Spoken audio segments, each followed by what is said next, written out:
Happy Sunday. काय मग आज पुन्हा एकदा आपल्या नवीन एपिसोडमध्ये स्वागत आहे. आपल्या चॅनलचं नाव आहे व्हॉइस ऑफ कॉमन पीपल.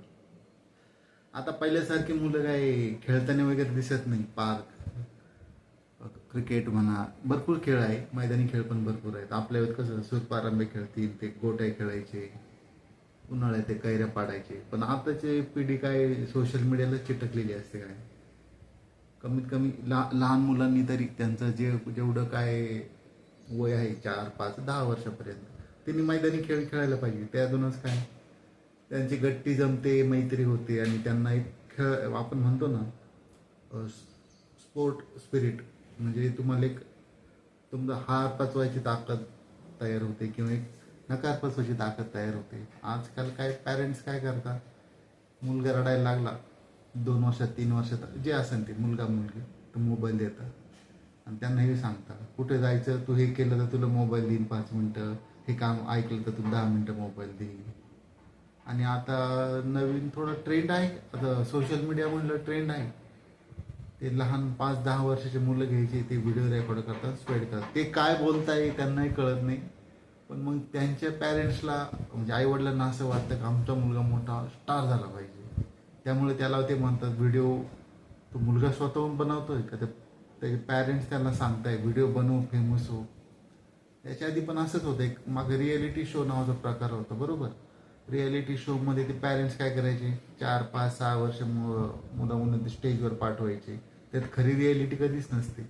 त्यांना वाटतं मग असं केल्यावर आपला मुलगा स्टार होईल. मोठे मोठे क्लासेस लावले जायचे ॲक्टिंगचे, सिंगिंगचे, डान्सिंगचे. आणि त्यानंतर काय सगळा TRPचा खेळ असायचा.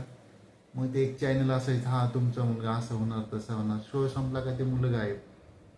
पण त्यावेळेस त्यांच्या डोक्यात जी तयार होतं का आपण एक सेलिब्रिटी आहोत, स्टार आहोत, ही इमेज काय त्यांच्या डोक्यातून जात नाही.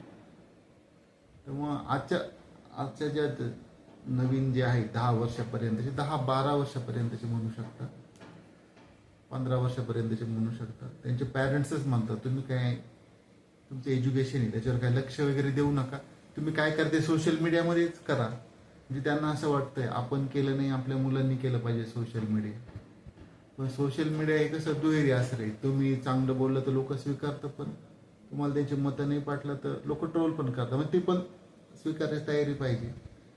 आजच्या जनरेशनमध्ये आपण जे म्हणतोय नकार पचवण्याची किंवा नाही म्हणण्याची कला थोडी कमी झाली, पेशन्स कमी झाले.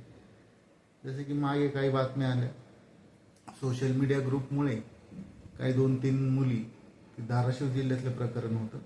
ते कोरियन जो म्युझिक बँड आहे त्यांना भेटण्यासाठी घरातून पळून गेले त्यांच्या म्हणजे त्याच्यासाठी. तर ते पोलिसांनी लगेच शोधाशोध केली आणि त्या मुलींना सुखरूप त्यांच्या पालकांकडे पोहोचवलं. तर असंच अजून एक उदाहरण आहे. ते मुलं ते मोबाईल बघत असल्यावर तुम्ही त्यांना म्हटलं मोबाईल बघू नका तर त्यांना फार राग येतो. म्हणजे सडन ॲग्रेशन ते फार वाढलंय. तर मागे अशी पण एक बातमी होती, ते मुलांनी खेळत होता, त्याचं मम्मी म्हटली मोबाईल बघून अभ्यास कर. त्याला राग आला, बॅट त्याच्या मम्मीच्या डोक्यात मारली. त्याला त्याचा काही पस्तावा नाही, काहीच नाही. म्हणजे आपण काय करतोय काय नाही. जसं बाकीच्या सगळ्या देशांनी 16 वर्षाखालील मुलांना सोशल मीडिया वापरावर बंदी घातली, पण आपल्या देशात असं काही नाही. म्हणजे मुलांचं त्यांचं आपण म्हणतो ना इमोशनल इंटेलिजन्स, त्यांचा काही विकास होण्याकरता असं काही डिपार्टमेंट आहे का नाही काही माहीत नाही. बाकीचे देश जे आहे आपलं इंडिया सोडून, ते त्यांच्या नागरिकांची, त्यांच्या येणाऱ्या अपकमिंग जनरेशन लहान मुलांची फार काळजी घेतात. त्यांनी काय खावं, त्यांनी चांगलं दर्जाच खाल्लं पाहिजे. आपल्याकडे तर भेसळीबाबत बोलायचा विषय नाही, इथं सगळंच भेसळ आहे आता. म्हणजे अशी एक गोष्ट नाही राहिली का काय ती अशी प्युअर भेटते आपल्याला. अन्न, हवा, पाणी, तुमचे दररोज घरात येणारे दूध, भरपूर सगळे पदार्थ केमिकल पेस्टिसाइड मारलेले असतात. आणि त्याच्यामुळे काय आपली माणसं पण भेसळ झाली. म्हणजे जसं की आपण म्हणतो ना खायची दाती एक, दाखवायची दाती एक. तर बाकीच्या कंट्री म्हणजे आपण जास्त करून वेस्टर्न कंट्रीला फॉलो करतो, तर वेस्टर्न कंट्रीकडून हा गुण पण का घेत नाही का? आपल्या देशात असं काय एखादं डिपार्टमेंट नाही का जे लहान मुलांचं हे सोशल मीडिया, त्यांचं चेंज होणार बिहेवियर, त्यांचं काय ॲग्रेशन का वर वाढत आहे. आणि आता तुम्ही बहुतेक घटना बघितल्या असेल, लहान मुलं आता IPL चालू झाली, आता काय सट्टा बाजार म्हणजे सट्टा बुकिंग बेटिंग वगैरे करता, कधी ते रमीचे गेम खेळता. याच्यावर कोणाचंच नियंत्रण नाही आहे. आज काय सरासरी हम दो हमारे दो 4 लोक एका घरामध्ये, आणि जवळपास 2 पॅरेंटचे जरी मोबाईल म्हटले तरी ते मोबाईल लहान मुलांकडेच असतात. तर याच्या बाबत असं एक स्टडी होणं गरजेचं आहे, आणि 16 वर्षाखालील मुलांना सरसगटच सोशल मीडिया वापरायला बंदी घालायला पाहिजे असं मला वाटतं. कारण बाकीच्या कंट्री पण त्यांना त्यांच्या फ्युचर जनरेशनची काळजी आहे. त्यांना माहिती आहे सोशल मीडियाचं हे ॲग्रेशन हे किती धोकादायक आहे.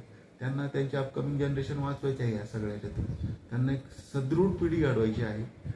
तर आपल्या इंडियात पण असं एखादं डिपार्टमेंट असावं, त्यांनी याच्यात लक्ष घालावं आणि हे सगळं टाळावं. आणि सोशल मीडियाने अजून काय वाढलं, कंपॅरिझनपणा फार वाढलाय. म्हणजे या सगळ्या गोष्टी का बरं होत आहे, याला सोशल मीडियाच कारणीभूत आहे काय, ही गोष्ट सगळ्यांनाच लागू होते, फक्त लहान मुलं नाही तर मोठ्यांना पण.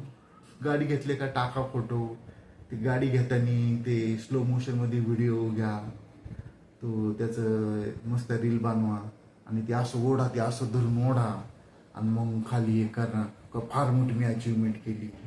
गाडी ॲक्च्युली एक डेड इन्व्हेस्टमेंट असते, डिप्रिसिएट ॲसेट ती, बरोबर. पुन्हा अजून काही हे ते पुन्हा ते आता लग्नाचं मध्ये फॅड आलंय प्री वेडिंग शूटचं, बरोबर. प्री वेडिंग शूट करणं, मग ते प्री वेडिंग शूट करता, प्री वेडिंग शूट नंतर मग कधी कधी भांडणं होतं, त्यांचं जमत नाही, काय फोनवरून बोलणं चाललं, असं होतंय. इथं सोशल मीडियाने थोडे इंडियाचं पब्लिक जे सोशल मीडिया कंपन्या तुम्ही त्यांचे प्रोडक्ट बघितले ते सगळे घ्या, फेसबुक घ्या, इंस्टा घ्या, यूट्यूब घ्या, हे सगळे काय अमेरिकन बेस्ड प्रोडक्ट आहे. त्यांचं टार्गेट काय आहे, काय जास्तीत जास्त प्रॉडक्ट असं बनवायचं, त्यांनी फ्री तर दिलंय, जास्तीत जास्त लोकांनी फ्रीमध्ये वापरलं पाहिजे. त्यावर त्यांना काय भरपूर सगळे ॲड जनरेट करता येईल, आणि तो रेव्हेन्यू तो ऑब्व्हियसली तिकडे युएसलाच जातो. आणि ते आपल्याला सांगतात तुम्ही काय 5,000 10,000 व्ह्यूज फॉलोअर्स करा, तुम्हाला एवढे पैसे भेटतील. आजकाल कोणत्याही लहान मुलाला विचारलं तुला काय व्हायचंय, असं 10 ते 15, तर सगळे म्हणतात आम्हाला कॉन्टेंट क्रिएटर व्हायचं. ते कॉन्टेंट क्रिएटर व्हायचं म्हणतात. कोणत्या गोष्टीला कॉन्टेंट बनवायचा, फिडीस डान्स करायचे, आवाज काढायचे, काय म्हणजे आपण त्यांचं जे आहे लहानपण हिरावतो की काय असं आहे. आधी घरात कसं आजी आजोबा असायचे, आजी आजोबा मुलींवर लक्ष छोट्या मुलांवर लक्ष ठेवायचे, बरोबर.